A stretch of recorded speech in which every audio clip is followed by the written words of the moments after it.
Yohani ku avanyisa ka 21. Endzhaku ka sweswo, Yesu a tlhela a tikomba eka vadyondzisiwa va yena kusuhi ni lwandle ra Tiberiyasi. U tikombile hi ndlela leyi. Simoni Petro, na Tomasi loyi va nge i Hahla, na Nataniyele wa Kana etikweni ra Galileya, ni vana va Zebediya, ni vadyondzisiwa vambirhi van'wana va Yesu, a va ri swin'we. Simoni Petro a ku ka vona, ndzi ya riha tihlampfi, va ku ka yena, na hina hi famba na wena.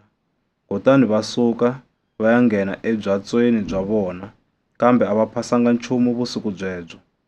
Loko ri sungula ku xa, Yesu a yimile eribuweni, kambe vadyondzisiwa a va tivanga leswaku i Yesu. Kutani Yesu a ku ka vona, vana vanga, mi phasile xana? Va n'wi hlamula va ku, E-e. A ku ka vona, hoxelani rikoka hi tlhelo ra xinene ra byatso, mi ta phasa.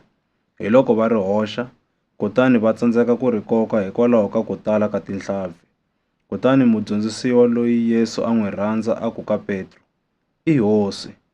Loko Simoni a twile leswaku i hosi, a ambala nguvu ya yena, hikuva a yi hluvurile, kutani a bvun'wala elwandle. Kambe vadyondzisiwa lavan'wana va ta hi byatso bya vona, va koka rikoko leri a ri tele hi tihlampfi, hikuva a va nga ri kule ni ribuwa. Mpfhuka wa kona a wu lava ku ringana ni 100 ra timitara. Loko va humile va ta eribuweni, va vona ndzilo wa makala ni tihlampfi leti tlhandlekiweke ehenhla ka wona ni xinkwa. Yesu a ku ka vona, pambulani tihlampfi tin'wana eka leti ma ha ku ti phasaka sweswi mi tisa haleni. Simoni Petro a nghena ebyatsweni, a kokela rikoka eribuweni, ri tele hi tihlampfi letikulu. A ti ri 153, kambe hambileswi a ti tele ngopfu, rikoka a ro handzukanga. Yesu a ku ka vona, tanani mi ta fihlula. Kambe a ku vanga na mudyondzisiwa na un'we la nga tiyela ku n'wi vutisa a ku, u mani? Hikuva va swi tivile leswaku hi yena hosi. Kutani Yesu a ta, a teka xinkwa a va nyika, a endlisa sweswo hi tihlampfi.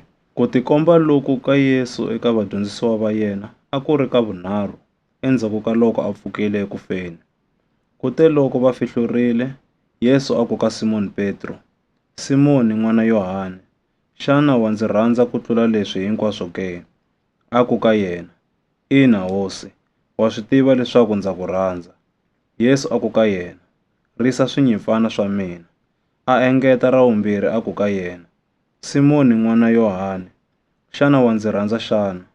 A ku ka yena, Ina hosi, wa swi tiva leswaku ndza ku rhandza.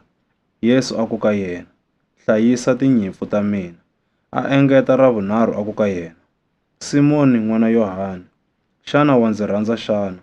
Petro a khomiwa hi gome hi mhaka ya leswi a n'wi vutiseke ra vunharhu a ku, xana wa ndzi rhandza xana?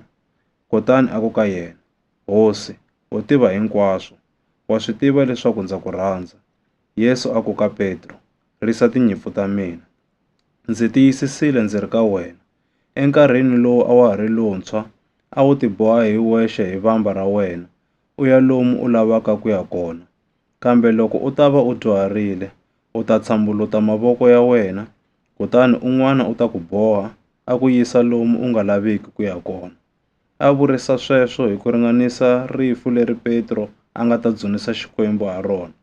Loko Yesu a vurise sweswo, a ku ka yena, ndzi landze.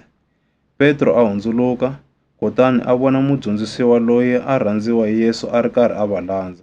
A ri yena loyi a tshamaka a va yamela eka Yesu loko va ri eku dyeni, a hlevetela a ku, Hosi i mani loyi a nga ta ku xenga xana?